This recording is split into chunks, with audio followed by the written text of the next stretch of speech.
सावजी खाल्लं तर मी 1 महिना आजारी पडेन असं एक मोठं वक्तव्य अन्न व औषध प्रशासनाचे आयुक्त तुकाराम मुंडे यांनी केले. त्यांच्या वक्तव्याचा व्हिडिओ समोर आल्यानंतर अनेकांनी नाराजी व्यक्त केली.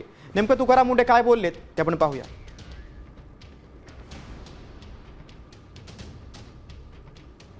आणि आपण काय म्हणतो हॉटेलमध्ये गेलो, अरे मला चांगलं जेवण दे, स्पायसी दे.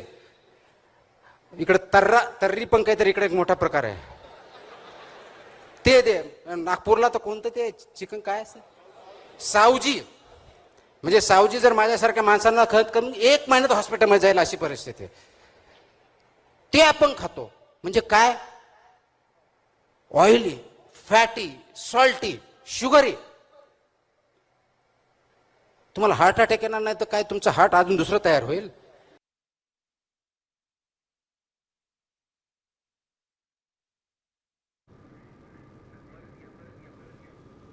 बघा, सावजी खाल्लं तर आजारी पडेन असं तुकाराम मुंडे बोलले. त्यावर आता प्रतिक्रिया समोर येत आहेत.